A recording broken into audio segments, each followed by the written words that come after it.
Hola chicos, ¿qué tal? ¿Cómo estáis? Bueno, en el vídeo de hoy vamos a comenzar a trabajar con los gases. Vamos a empezar a trabajar algunas reacciones que existen dentro de los gases, vamos a estudiar algunas de sus propiedades más importantes para ver algunos experimentos que se han hecho a lo largo de la historia, para concluir cómo funcionan esas propiedades de los gases que hemos visto para toda la materia y después deducir una de las leyes más importantes dentro del trabajo de los gases, que la utilizaremos a lo largo de unos cuantos problemas.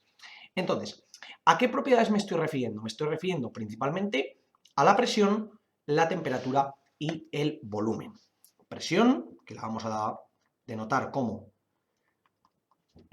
una P, temperatura con una T y volumen con una V. Si recordáis, la presión era directamente proporcional a la cantidad de choques que se ejercían en una superficie dentro de un recipiente, la temperatura era directamente proporcional a la cantidad de energía cinética que tenía cada una de las partículas dentro de un bloque, y el volumen no dejaba de ser el espacio donde se incluían esas partículas. Entonces, ¿qué es lo que nos ocurre? A lo largo de la historia se han hecho muchos experimentos para intentar determinar cuáles son las magnitudes que se relacionan entre sí, ya sea de manera directa o de manera inversa. Entonces, para ello, se hicieron tres importantes experimentos en los cuales se realizaba lo siguiente. Con una misma cantidad de materia, es decir, yo cogía una cantidad de gas, ya la mida en volumen o la mida en moles, nosotros lo vamos a medir en moles porque es como generalmente solemos hacerlo, aunque también se podría medir tanto en masa como en volumen como en cualquier otro concepto, y metía esa cantidad en un recipiente, de tal manera que yo iba manteniendo algunas de las variables constantes y otras iban variando. Y mi objetivo era ver cómo variaban esas magnitudes según yo cambiaba las otras. Es decir, por ejemplo, el primer experimento. Repetimos que todo esto se realiza a cantidad de moles constantes. Los moles en este caso los vamos a llamar N. N va a ser el número de moles y van a ser constantes en los tres experimentos. ¿Por qué es importante que los moles sean constantes o que la cantidad de materia sea constante? Porque si no, podría ser que al cambiar la cantidad de materia que tengamos en alguno de los experimentos, algunas variables cambien de manera contraria a como esperamos. Por lo tanto, mantenemos todo lo demás constante y lo que obtendremos será en relación a las variables que cambiamos y no a las que dejamos fijas. Entonces, en el primer caso, lo que nos ocurría era que dejábamos la presión constante. ¿De acuerdo? Y veíamos cómo variaba la temperatura en relación al volumen. Es decir, veíamos si existía una relación directa entre temperatura y volumen o si existía, por el contrario, una relación inversa entre temperatura y volumen. Y a la conclusión a la que llegábamos era que bajo una misma presión constante, la que fuese, cuando aumentábamos la temperatura del recipiente, lo que realmente ocurría era que al poder permitir, cuando nosotros trabajamos con estas dos variables, permitimos tanto que la temperatura aumente como que el volumen aumente. Es decir, no utilizamos un recipiente que sea totalmente sólido o totalmente rígido, porque si no también estaríamos manteniendo el volumen constante y por tanto la temperatura no tendría ningún sentido de trabajar en este caso. Entonces, ¿qué ocurre? Que cuando la temperatura aumenta, vamos a razonarlo a nivel molecular.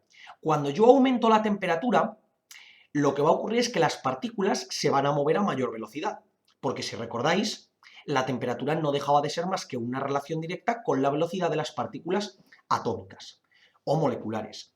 Entonces, ¿qué es lo que ocurre? Que cuando yo tengo que esa temperatura aumenta y consecuentemente la velocidad de las partículas aumenta, cuando choquen con las paredes del recipiente, lo que van a hacer es intentar expandirlo lo máximo posible, porque esa energía cinética de las partículas se va a transmitir a las paredes del recipiente y lo va a intentar expandir. De hecho, imaginaos, por ejemplo, un globo inflado. Cuando yo tengo un globo el cual sus paredes se pueden expandir, si yo ese globo calentara el aire que tengo dentro, lo que va a ocurrir es que se va a expandir. Pensad en un globo aerostático. Cuando prendemos la llama para que el globo suba, realmente el aire lo que está haciendo es expandirse hacia afuera y empujar el aire hacia afuera. Por tanto, las paredes del globo tienden a expandirse y a la conclusión a la que llegamos es que bajo presión constante la temperatura es directamente proporcional al volumen. Es decir, que cuanto más aumenta la temperatura, más aumenta el volumen, o viceversa. Cuanto más aumenta el volumen, más aumenta la temperatura. Esta es la primera de las conclusiones a las que llegamos. Después se mantuvo, de nuevo, bajo materia constante, esto repito que va a ser en todos, se mantuvo la temperatura constante, ¿ok? Temperatura, en este caso, constante. Y se buscó la relación que existía entre la presión y el volumen.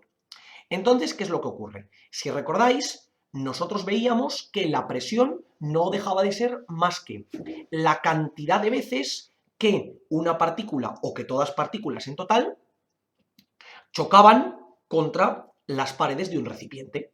Entonces, si nos damos cuenta, si yo aumento el volumen del recipiente, las partículas van a tener más hueco donde moverse.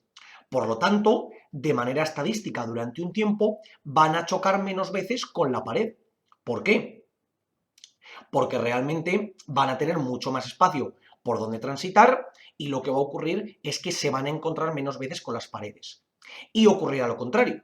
Si yo tengo un recipiente mucho más pequeño, como las partículas tendrán mucho menos hueco donde moverse, tendrán que chocar muchas más veces contra las paredes. Imaginad, por ejemplo, vosotros que estáis en una habitación muy grande o en una muy pequeña y os movéis de manera aleatoria. En la habitación muy grande os va a costar mucho rato llegar a alguna de las paredes o vais a tocar muy poco las paredes. Sin embargo, en una habitación muy pequeña, a poco que andéis, enseguida os vais a encontrar con una pared y tendréis que cambiar de sentido. Pues las partículas funcionan exactamente igual.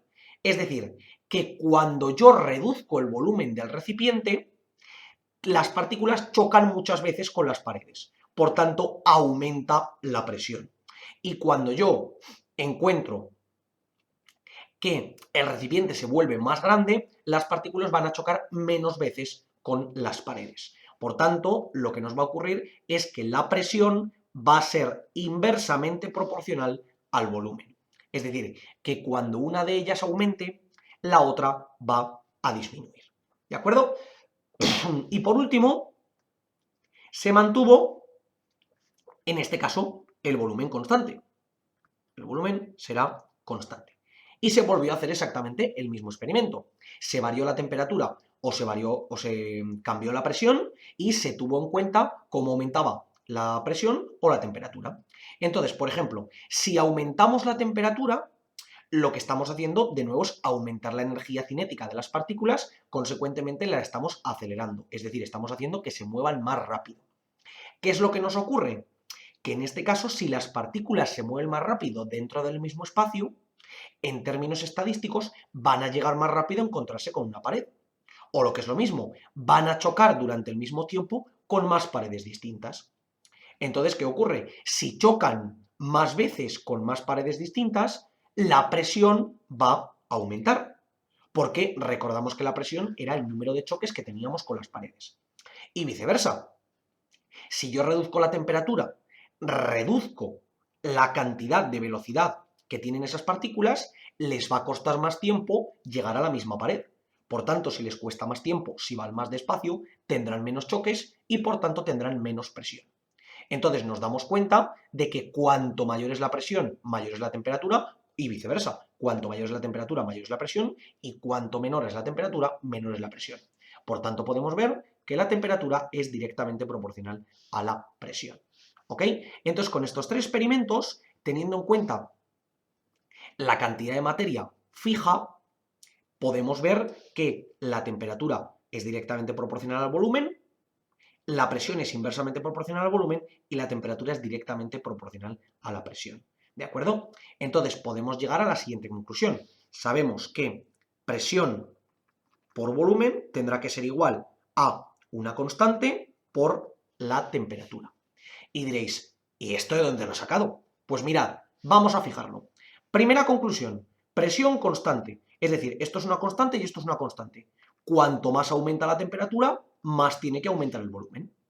Porque si este número es constante y este número es constante, obligatoriamente si yo aumento la temperatura, tengo que aumentar el volumen para que esta igualdad se siga cumpliendo. Por tanto, la primera igualdad se nos cumple. Voy con la siguiente. Temperatura constante. Dejo esta fija. Por tanto, todo esto de aquí es una constante. Diréis, ¿esto de dónde te lo has sacado? Pues porque hay que tener en cuenta que presión por volumen no tiene por qué ser estrictamente igual a temperatura. Habrá que poner una constante para aumentar o disminuir el valor según me interese el caso en el que esté. ¿De acuerdo? Esto hay que tenerlo en cuenta. Bueno, entonces, si dejo todo esto constante, ¿qué es lo que va a ocurrir? Que voy a tener un producto de dos variables, el cual deberá ser siempre constante. Entonces, ¿qué ocurre? Que si aumento una de ellas, para que el producto con la otra me dé exactamente el mismo número todo el rato, tendré que disminuir la otra. Es decir, cuando una variable aumenta, ya sea mucho o poco, la otra tendrá que disminuir poco o mucho, porque si no, lo que estará ocurriendo es que todo este factor no será constante. Entonces, esto hemos de tenerlo en cuenta. ¿De acuerdo? Por tanto, podemos ver aquí de nuevo que nos ocurre el segundo caso, donde vemos que la presión es inversamente proporcional al volumen. Es decir, cuando aumenta uno, disminuye el otro. Y ahora, por último, tenemos el volumen constante. Dejo esta constante. Pues nos ocurre exactamente igual que con la presión. Si este valor es constante y la propia constante como tal también es fijo, cuando aumenta la presión tendrá que obligatoriamente aumentar la temperatura. Por tanto, podemos ver que de nuevo la presión y la temperatura son directamente proporcionales. Y ahora el problema que nos queda es la cantidad de materia. ¿Dónde la colocamos? Porque claro, yo estoy teniendo que es fija, pero en algún sitio por aquí tendrá que estar. Porque está claro que el problema no tiene nada que ver con respecto a que yo mantenga la materia fija o no la mantenga fija. Entonces, vamos a hacer un pequeño experimento. Si yo mantengo tanto el volumen, por ejemplo, vamos a poner como cuarto, por ejemplo, tanto el volumen como la temperatura constantes, y veo la relación que existe entre la presión con la cantidad de materia, puedo ver si son directamente o inversamente proporcionales. Entonces, ¿qué ocurre? Si yo al mismo volumen y a la misma temperatura meto más cantidad de materia dentro del mismo recipiente, lo que va a ocurrir es que ese recipiente va a tener más choques con las paredes, porque como voy a tener más partículas, en términos estadísticos va a haber más material que se choque contra las paredes. Volvemos al ejemplo de antes. Si yo tengo que en mi habitación estoy yo solo o estoy con 3 personas más y nos movemos de manera aleatoria, va a haber más choques con las paredes porque ahora no solamente yo me puedo mover, sino que el resto de personas también se mueven. Por tanto, podemos ver que la presión tiene que ser directamente proporcional a la cantidad de materia. Presión directamente proporcional a la cantidad de materia. Vamos con el siguiente caso, con el que sería el quinto, donde tenemos ahora, por ejemplo, la presión y la temperatura constantes, y vemos la relación entre el volumen y la materia, que de nuevo nos puede ocurrir que sea directamente proporcional o inversamente proporcional. Volvemos al ejemplo de antes. Si las partículas se mueven a la misma velocidad, porque tienen la misma temperatura, porque la temperatura es constante, y realizan la misma cantidad de choques, porque tienen la misma presión, ¿qué es lo que va a ocurrir? Que cuanta más cantidad de materia yo meta, más grande tendrá que ser el recipiente. Pensadlo, en una garrafa, en una botella que solamente cabe 1 litro de agua, yo no puedo meter más de 1 litro de agua, no puedo meter más de la cantidad que supone 1 litro de agua. Si quiero meter 2 litros, tengo que aumentar el volumen. Por lo tanto, lo que estoy haciendo es aumentar la cantidad de volumen según aumento la cantidad de materia. Por tanto, tendré que ser una relación directamente proporcional. Es decir, volumen directamente proporcional a, en este caso, la cantidad de materia. Y la última, que quizás es un poquito la más complicada de ver, donde tengo presión y volumen constantes. Por tanto, tengo que ver la relación que existe entre la temperatura, de nuevo, si es inversa o directamente proporcional a la materia. Entonces, ¿qué ocurre? Como la cantidad de choques que yo tengo contra las paredes es siempre la misma y el volumen es siempre el mismo, lo que va a ocurrir es que la energía cinética que tienen las partículas del material se va a tener que repartir entre todas las partículas que yo tengo. Entonces, ¿qué ocurre? Que cuando yo introduzca nuevas partículas, esa energía cinética se va a tener que repartir entre el resto de las partículas que tengo, porque como no puedo ni aumentar la presión ni el volumen, no puedo tener esas relaciones directas que veíamos antes, porque todo esto es constante, ¿de acuerdo? Entonces, ¿qué va a ocurrir? Que esa temperatura lo que va a hacer es disminuir según yo aumento la cantidad de materia. Pensadlo, por ejemplo, yo tengo una sopa que está muy caliente. Si yo le añado material que esté más frío, le añado más materia, lo que va a ocurrir es que parte de esa energía que tengo en la sopa en forma de calor se va a transmitir a la que está más fría. Por tanto, la temperatura va a bajar. Y si fuera al revés, si tuviésemos la sopa que estuviese fría y le añadiésemos la caliente le aportaría el calor a la fría. Por tanto, siempre nos va a ocurrir eso. Cuanto yo más aumente la materia, más disminuirá la temperatura. Por tanto, tengo una relación inversa entre este tipo de conceptos. Temperatura será inversamente proporcional a la materia. Por tanto, me daré cuenta de que tendré que colocar aquí la cantidad de materia. Y diréis, ¿y esto por qué ocurre? Pues porque vamos a hacer de nuevo el experimento de antes. Dejamos volumen y temperatura constante. Y esto sabemos que es una constante. Cuanto más aumenta la presión, más aumenta la cantidad de materia.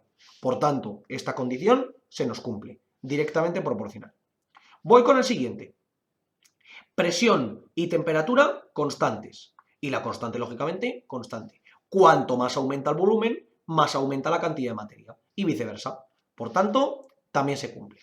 Y por último, presión y volumen constantes. Y aquí tendré, de nuevo, que un producto de dos variables tendrá que ser constante porque todo esto es constante. Por lo tanto, cuando aumento el uno, tendré que disminuir el otro. Por lo tanto, tendrán que estar dentro del mismo lado. Entonces, de esta manera, sin darnos cuenta, hemos llegado a esta fantástica ecuación, que la voy a reescribir. Esta constante, en vez de K, la voy a llamar R, porque es como generalmente se lo suele llamar, y la ecuación P por V igual a NRT, el NR los he cambiado de orden, al final se están multiplicando, esto es lo que se conoce como la ecuación de los gases ideales. ¿De acuerdo?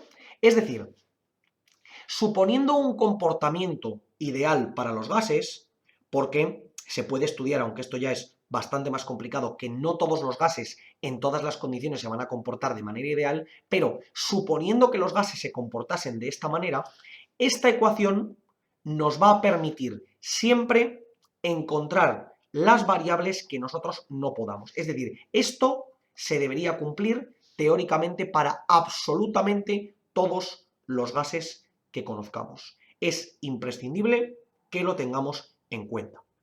¿Qué es lo que ocurre? Que aquí tenemos una variable que no conocemos, que es la R. La R es la constante, voy a poner por aquí, constante de los gases ideales. ¿De acuerdo? Esta constante tiene muchísimas magnitudes. Es decir, la puedo medir según las unidades que me interese medir.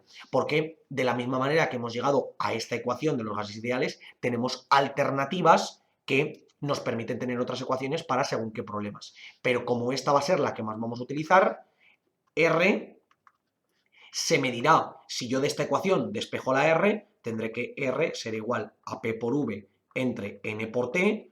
Mucho cuidado porque a la hora de determinar las unidades de la constante de R hay que tener en cuenta en cuáles trabajamos. Es decir, si decimos que R está en el sistema internacional, es decir, en pascales por metro cúbico entre mol y Kelvin, esto valdrá a 8,31 pascales metro cúbico por mol y por Kelvin, que si os dais cuenta son las unidades de P por V entre N por T. Pero claro, no tenemos por qué siempre utilizar estas unidades, porque a lo mejor otras no son más cómodas. Por ejemplo, si trabajásemos en unidades de atmósferas por litro entre mol y Kelvin, en este caso tendríamos que el valor sería 0,082 atmósferas, litro, mol y Kelvin. Entonces, ¿cualquiera de las dos son correctas? Pues sí, si trabajamos en las unidades que nos corresponden, es decir, aquí arriba en pascales por metro cúbico y aquí abajo en atmósferas por litro, cualquiera de los dos valores puede ser el correcto. Eso sí, es muy importante que tengamos en cuenta con cuál de ellos estamos trabajando, porque si no, utilizaremos un valor que no tendrá sentido, será incoherente y obtendremos datos que en un principio estarán incorrectos. Como podéis ver, chicos, aquí hemos tenido en cuenta muchos datos nuevos, sobre todo esas relaciones entre presión, temperatura y volumen a la hora de aplicar sobre los gases ideales, pero muy importante esta ecuación de los gases ideales que utilizaremos a partir de ahora para resolver un montón de problemas. Como siempre os digo, chicos, por favor, cualquier duda, cuestión o pregunta que tengáis, dejádmelo en los comentarios y nosotros la intentaremos resolver. Por lo demás, muchísimas gracias por ver el vídeo, espero que os haya servido y que vaya bien.